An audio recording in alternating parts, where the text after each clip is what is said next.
नमः कुंज विहारिण्य नमः कुंज विहारिणे स्वामी श्री हरिदासाय गुरुनाम गुरवे नमः। श्री राधा मेरी स्वामिनी और मैं राधे जू को दास, जन्म जन्म मोहे दीजियो श्री चरणन को वास। श्री वृंदावन को वास। भक्त भक्ति भगवंत गुरु चतुर्नाम वपु एक, इनके पद वंदन किए नाशत विघ्न अनेक। जय जय श्री राधा रमण, जय जय श्री नवल किशोर, जय गोपिका चित चोर प्रभु, जय जय माखन चोर। जरा दोनों हाथ उठा करके एक बार सभी भक्तगण भगवान की जय जयकारा करेंगे। जय की आवाज सभी भक्तों की आनी चाहिए। पार्वते पतये हर हर महादेव, पशुपतिनाथ भगवान द्वादश ज्योतिर्लिंग महादेव, शिव महापुराण भगवान की, सिद्धि विनायक गणपति महाराज की, सद्गुरुदेव भगवान अपने अपने माता पिता। जय जय श्री राम, जय जय श्री राधे, जय जय श्री राधे। अवधूत चिंतन श्री गुरुदेव दत्त। परम मंगलमयी परात्पर अखिलेश्वर भक्त वांछा कल्पतरु, अकारण करुणा वरुणालय भगवान श्री आशुतोष शिव शंकर की अहेतु की अनुकंपा से महती कृपा से 5 दिवसीय श्री शिव महापुराण कथा भक्ति महामहोत्सव अनुष्ठान अपने इस श्री सिद्धि विनायक गणपति मंदिर एवं पशुपतिनाथ महादेव मंदिर प्रांगण में यन 8 सिडको विनायक हाउसिंग सोसाइटी छत्रपति संभाजी नगर में समस्त कॉलोनी वासियों के द्वारा इस कथा का आयोजन हुआ है। पूर्व 2 दिनों से इस स्थान पर बह रही श्री शिव महापुराण कथा रूपी ज्ञान गंगा, ज्ञानवापी, ज्ञान सागर, ज्ञान कुआ, ज्ञान बावड़ी, ज्ञान झरना, ज्ञान समुद्र, इसमें स्नान करने के लिए और वारकरी संतों के चरणों की धूलि के मकरंदों का असस्वादन रसस्वादन अमृत पान करने के लिए आप और हमारे जैसे समस्त श्रोतृवृंद प्रस्तुत हो रहे हैं। आज कथा का 3रा दिन है। आज की इस मंगल में बेला में कथा में प्रवेश कर जीवन को कृतार्थ करें। आप सभी भक्तों को ओम नमः शिवाय, जय माता दी, जय गौ माता दी। आवाज आ रही है ठीक पीछे सभी भाई लोगों को। कल तक हम कथा श्रवण कर रहे थे। विद्येश्वर संहिता में कई सारे बातों को हमने जाना कि भगवान शंकर के भक्त को 3 चीजें करनी चाहिए। क्या क्या करना चाहिए? सूत जी कह रहे हैं तीर्थराज प्रयाग में सभी संतों से शिव महापुराण के अंगभूत कि भगवान शंकर के भक्त को करना चाहिए शिव का। भगवान शंकर के भक्त को मुख से भगवान शंकर का जप करना चाहिए। और भगवान शंकर के भक्त को यदि आप शरीर साथ दे आपका तो आपको कठोर साधना भी करनी चाहिए, न कि बल्कि केवल उपाय। यदि उपाय से ही महादेव मिल जाते होते तो योगी जपी तपी सन्यासी क्या ऐसे ही हिमालय की गुफा में जाकर के हजारों साल पुराने जमाने में हजारों वर्ष तपस्या करते थे। शरीर पर सर्प का बारूल हो जाता था तभी भी भगवान नहीं आते थे। आते थे क्या? जरा विचार कीजिए। शिव महापुराण में तो नहीं लिखा है। जो शिव महापुराण में लिखा है मैं वही व्याख्याएं करूंगा और आपको यदि कोई डाउट्स होंगे तो मैं आपको दिखा भी दूंगा। लेकिन ग्रंथ में जो लिखा है ये बोलने का हमको शास्त्र ने दिया है। कोई भी वक्ता यदि बोल रहा है तो उसकी बात प्रमाणित होनी चाहिए। इसलिए तो श्लोकों को गाना जाना चाहिए ना। यदि एक श्लोक भी गा देता है और 2-4 कथाएं बोल देता है तो बात प्रमाणित हो जाती है, मानिए ग्रंथ में वो बातें दर्ज है। माता बहने तो साहब शिव महापुराण की कथा कह रही है, माता बहने तो वो शिवलिंग की जो पिंडी है ना उसको तो हाथी नहीं लगा सकती। बड़ा दोष है, बहुत बड़ा दोष है। आप कहोगे क्या महाराज जी, ये तो गलती हो रहा है, हमने तो टीवी पे नहीं सुना। अब नहीं सुना होगा तो फिर वो आपको पता है, हम उसमें क्या कर सकते हैं, आपने नहीं सुना तो।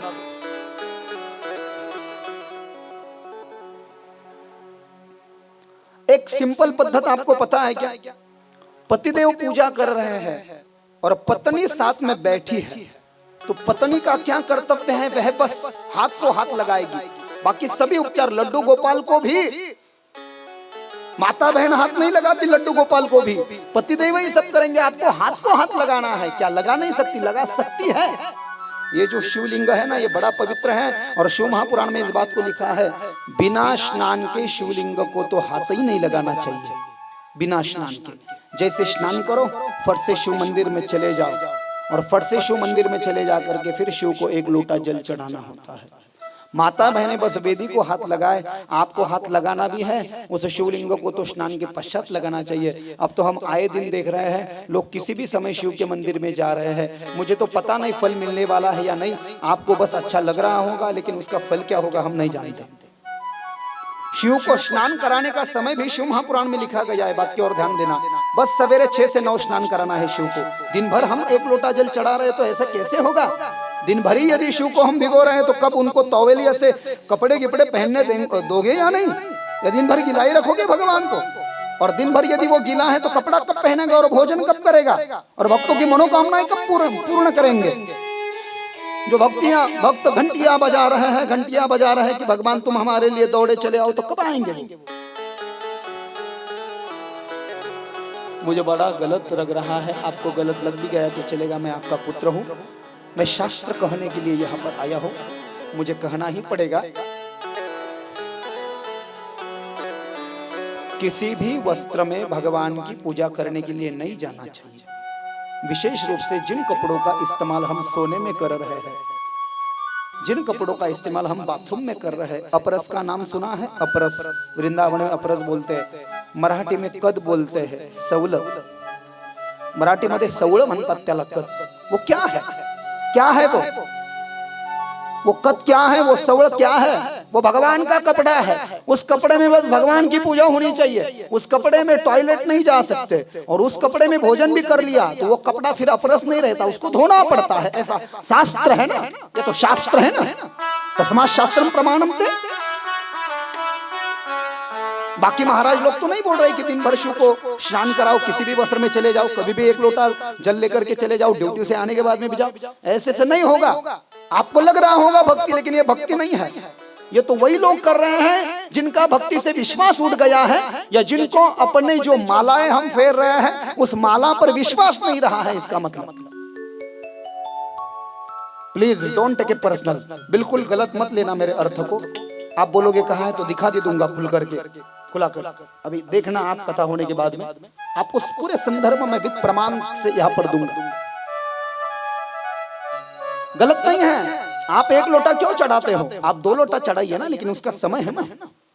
सवेरे 6 से 9 शिव को स्नान कराना चाहिए, दोपहर 12 से 3 शिव को स्नान कराना चाहिए और शाम को 6 से 9 शिव को स्नान करना चाहिए। इन 3 प्रहरों में शिव का स्नान होता है।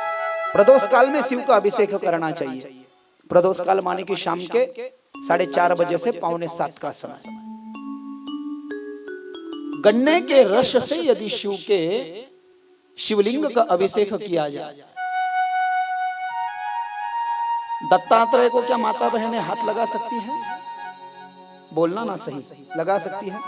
ये शिवलिंग को हाथ लगाना बड़ा दोष है माता बहनों। हमारा पोथी पुराण सुनिए जरा, राम विजय काशीखंड क्या कह रहा है। मैंने देखा है, मुझे बड़ा गलत लग गया। बहुत सारी माता बहनें इस शिव को ऐसा कर रही है, प्रसन्न होंगे या दुखी होंगे मैं नहीं जानता, लेकिन बड़ा गलत हो रहा है।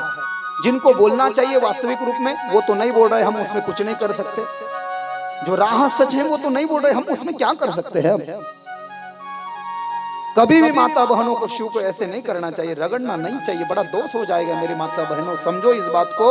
यदि आप शिव के पिंडी को यदि रगड़ोगे तो बहुत गलत हो जाएगा। हाँ, आप वेदी को हाथ लगा सकती है, आप स्नान कीजिएगा, स्नान करके सफेद कपड़ा पहनिएगा, आप रुद्राक्ष की माल पहनिएगा, आप भस्म लगाइएगा और फिर जाइएगा शिव के मंदिर में, सर को लेकर के जाइएगा, साहब को अपरस में आपके जो पतिदेव होंगे उनको विनती कीजिएगा, उनके चरणों में लिपट जाइएगा, उनको कद पहनाइएगा और उनको लेकर के जाइएगा और उनके साथ आप हाथ को हाथ लगा करके शिव का अभिषेक, फिर देखिएगा म्यूचुअल सेटिस्फैक्शन जरूर मिलेगा। अब तक जो आप शिव भक्ति करते आ रही हो ना माता बहनों, उतना फल तो तब भी नहीं मिला होगा आपको जो मैं बात कहने जा रहा हूँ। तस्मात् शास्त्रम प्रमाणम, तो इससे मिलने वाला है आपको फल।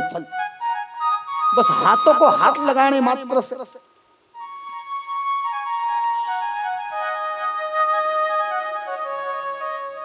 ये पहले तो नहीं हुआ करता था ऐसे, और आपको यदि मेरा गलत भी लग रहा है तो आप थोड़ा सा जरा आप अपनी मस्तिष्क पर जोर डाल करके देखना कि दुनिया में ऐसा कौन सा देवता है। आप ही आपके मन को सवाल पूछिएगा घर पे जाकर के कि ऐसा कौन सा देवता है जो दिन भर नहाना चाहेगा, और दिन भर यदि नहाता ही रहेगा तो बाकी काम कब करेगा, और बाकी काम नहीं करेगा तो नंदी पर कब बैठेगा, नंदी पर नहीं बैठेगा तो हमारे लिए कब आएगा और कब हमारी मनोकामना। ये बात तो समझने की बात है ना साहब। आप किस लिए एक लोटा जल चढ़ा रहे हो? दिन भर पानी पानी पानी, सब मंदिर हाउसफुल पानी डाल करके शिव जी बोल रहे होंगे, अरे भैया अब तो ठंड के दिनों में भी पानी डाल रहे हो, मुझे तो हीटर की आवश्यकता है ना, अरे मुझे तवलियों से जरा ये शरीर मुझे पोंछने दो, मुझे जरा नंदी पर बैठने दो और फिर तो मैं तुम्हारी मनोकामनाएं पूर्ण करूंगा ना। मेरा भोला है भंडारी करे नंदी की सवारी। मैं इंस्टाग्राम पर भी मैंने एक वीडियो वायरल हो गया बहुत, कि महाराष्ट्र के जैसे विद्वान लोग कहीं नहीं हुए। महाराष्ट्र की भूमि है, संत ज्ञानेश्वर महाराज तुकाराम महाराज की भूमि है, और सभी विद्वान लोग महाराष्ट्र में जन्मे हैं। महाराष्ट्र को दक्षिण कहा जाता है, जन्मे दक्षिण में है, लेकिन उन्होंने इस अध्यात्म धर्म शास्त्र का प्रचार और प्रसार उत्तर भारत में किया है, इसलिए महाराष्ट्र से वो लोग आगे हैं। थोड़ा सा क्राइटेरिया में, प्रोटोकॉल में, थोड़ा स्टेज डेकोरेशन में हमसे आगे है। महाराष्ट्र में हमने शुरुआत की है, चलो कोई नहीं, मैं बन गया, 2-4 वक्ता और बन जाएंगे महाराष्ट्र में, तो महाराष्ट्र भी ऊपर आ जाएगा। लेकिन आप सबको सपोर्ट करना पड़ेगा, हेल्प करना पड़ेगा, अपने को नहीं छोड़ना है और दूसरे को पकड़िए, लेकिन अपने लोगों को समझिएगा, जरा सत्य को जरा समझिएगा, सत्य को थोड़ा जांचिएगा, जरा भ्रमित मत होइए। भ्रम से संकट बढ़ेंगे, संकट कम नहीं होंगे। हमको पूर्ण विश्वास होना चाहिए कि हम जो कर रहे हैं ये शास्त्र में लिखा है, ये मौजूद है, ये दर्ज है। हम जो कर रहे हैं वेद प्रतिपादित है, ये धर्म मान्य है, ये वेद मान्य है, ये शास्त्र मान्य है, ये गुरु मान्य है, ये मातृपितृ मान्य है। लिखा ना एकनाथ महाराज ने, पूर्व सुकृताचा पूर्ण अभ्यासाचा दास सद्गुरूचा तोची जाणे, और माझ्या वडिलांची मिरासीगा देवा तुझी चरण सेवा साधावया। हमारे माता पिता ने हमको जो सिखाया है वो हम करें, करने में गलत नहीं। आप मंदिरों में जा रहे हो बड़ी अच्छी बात है, पहले तो जाते ही नहीं थे, अब जा रहे हो तो बड़ी अच्छी बात है, और जो नहीं जा रहे वो ज्यादा जा रहे हैं। कोई भी कपड़ा पहन करके जा रहे हैं, बात को समझना चाहिए। किसी भी कपड़े में यदि चले जाओगे, हम घुटनों के ऊपर पहन के चले जाएंगे, जो वेस्टर्न कपड़ा हमको नहीं पहनना चाहिए, मैं नाम नहीं लूंगा, मेरी वाणी मैं खराब नहीं करूंगा, जिस कपड़े में हमको नहीं जाना चाहिए उसमें, अरे रुद्राक्ष से यदि पहन करके सो जाए तो दोष हो जाता है। जिस कपड़े को हमने रात में पहना है वो शिव को हम कैसे स्पर्श कर सकते, कैसे वो लोटा जल क्या स्वीकार करेंगे? अरे गुरु चरित्र में तो यहाँ तक लिखा कि हम हमारे गली में दत्तात्रेय की साधना करने जाते हैं ना, तो हमने एक सवले की चप्पल भी बना ली, नहीं होता है लेकिन हमने बना ली है। सवळ्यातली चप्पल पण एक बनवली है, जो चप्पल हर जगह लेकर के जाते हैं, उस चप्पल को पहन करके यदि एक लोटा जल चढ़ा रहे तो क्या मतलब है? ये कड़क साधना नहीं है, ये कठिन साधना करोगे तो फिर कोई आपको जो है ना अनुभूति और प्रचिति आ जाएगी भोलेनाथ की, जरूर आएगी। और कौन सा मंत्र है शिव महापुराण में कहा, आप जो एक लोटा जल चढ़ाते हो शिव को, क्या होता है उससे पता है आपको? कोई बोल सकता है क्या होता है उससे? शिव महापुराण में लिखा है, आप जो शिव को एक लोटा जल चढ़ाते हो उससे आत्म शुद्धि होती है। शरीर की शुद्धि तो हम चकाचक कर लेते हैं,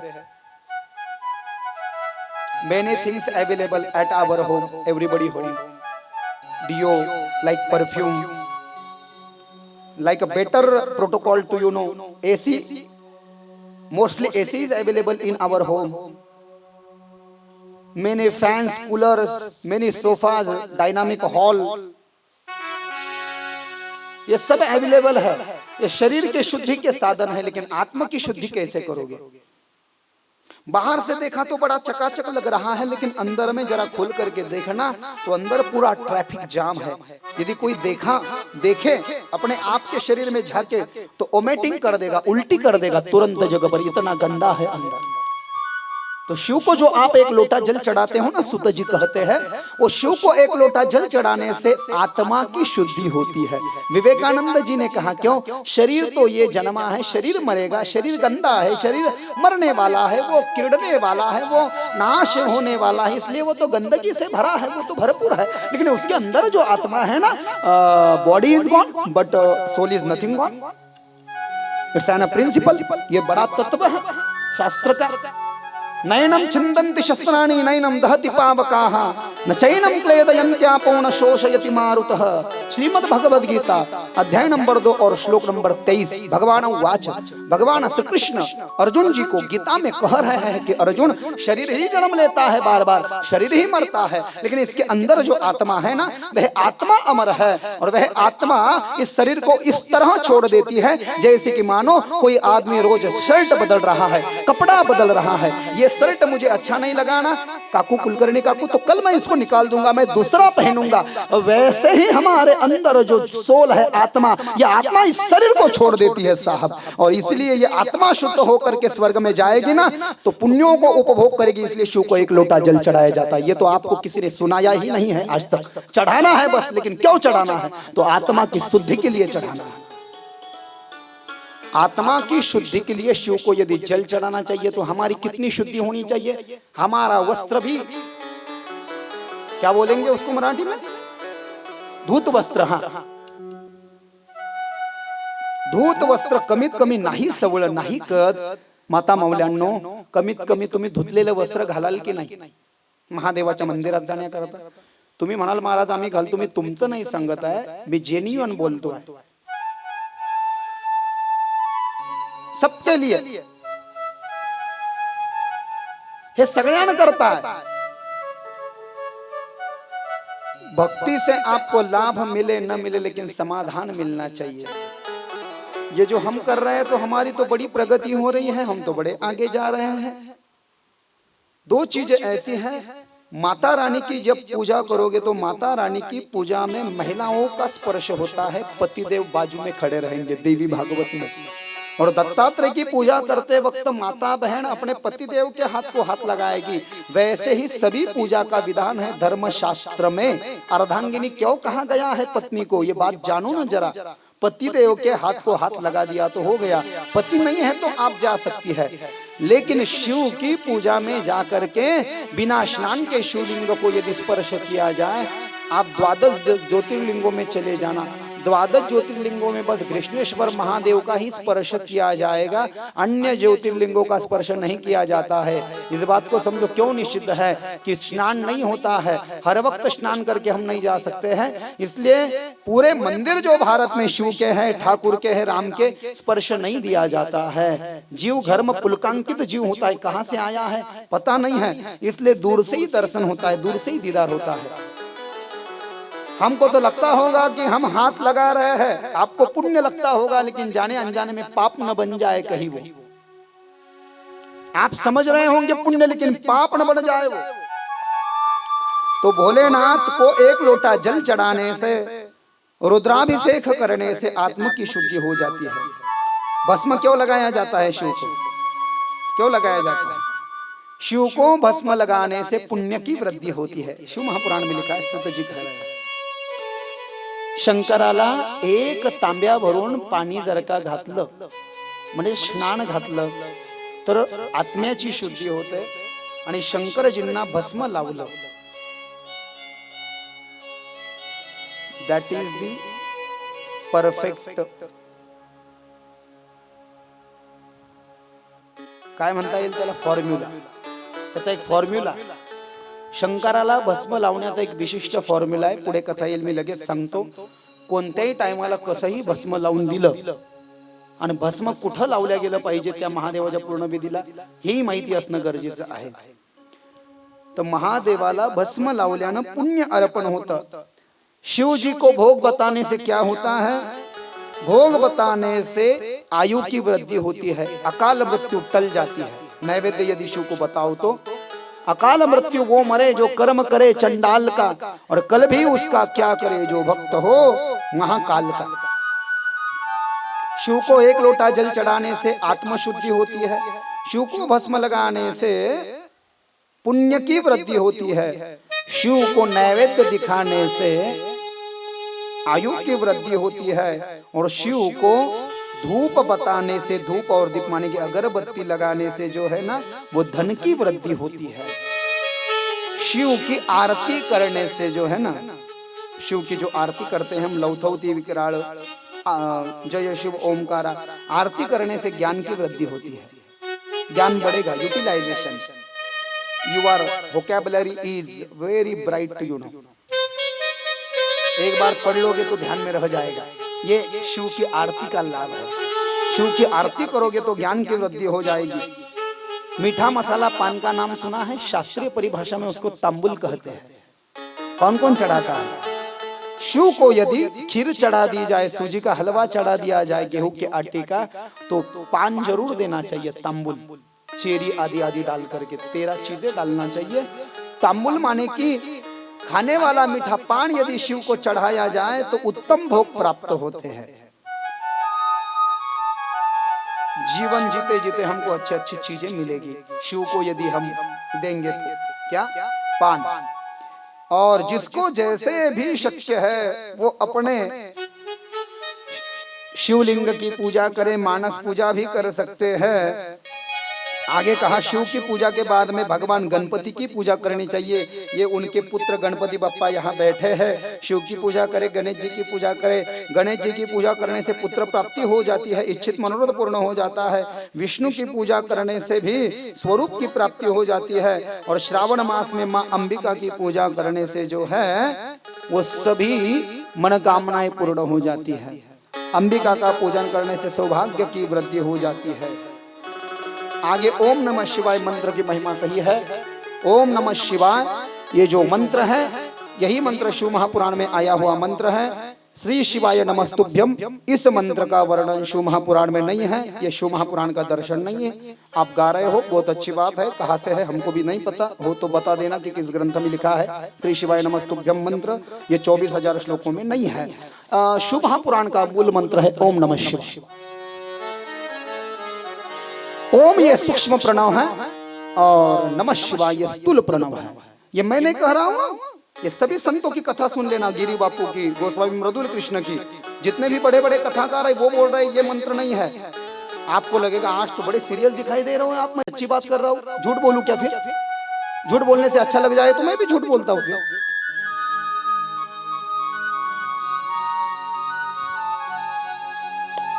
तो ओम नमः शिवाय ये शिव महापुराण का मूल मंत्र है. कल हम सुन रहे थे ओम ये मंत्र जो है भगवान शंकर के मुख से साक्षात निकला है. और कहा ओम नमः शिवाय, इस मंत्र में इतनी शक्ति है, व्याकरणीय अर्थ यदि हम इसका जाने तो देखना.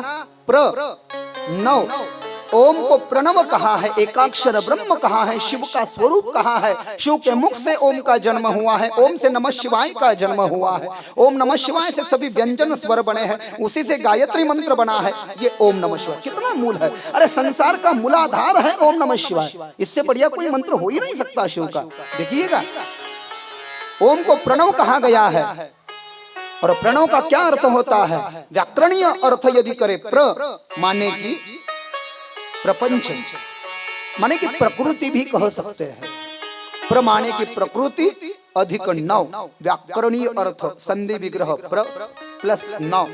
प्रमाणे की प्रकृति और नौ माने की नौका. प्रमाणे की प्रकृति और नौ माने की नौका. शिव की कृपा से